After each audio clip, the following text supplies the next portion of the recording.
জীবনটা আপনার না, যে জীবনটা আমার না, সেই জীবনটা হত্যা করার অধিকার আপনার আমার কারোরই নেই।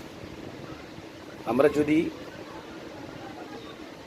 একজন মানুষের কাছে যদি সাংসারিক কিংবা পারিবারিকভাবে যদি কোনো সমস্যার সম্মুখীন হয়ে থাকে, তাহলে আপনি অন্যত্র চলে যেতে পারেন বা যাবেন, তারপরও আত্মহত্যার মতো জঘন্য কোনো কাজ করবেন না।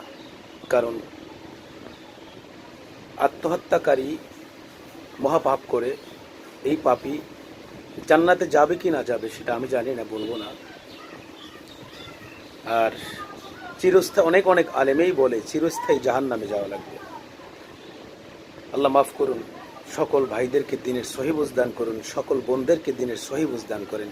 দিনের বুঝ না থাকার কারণে আজকের আপনার আমার যতগুলি সমস্যা, এগুলো দিনের বুঝ না থাকার কারণে।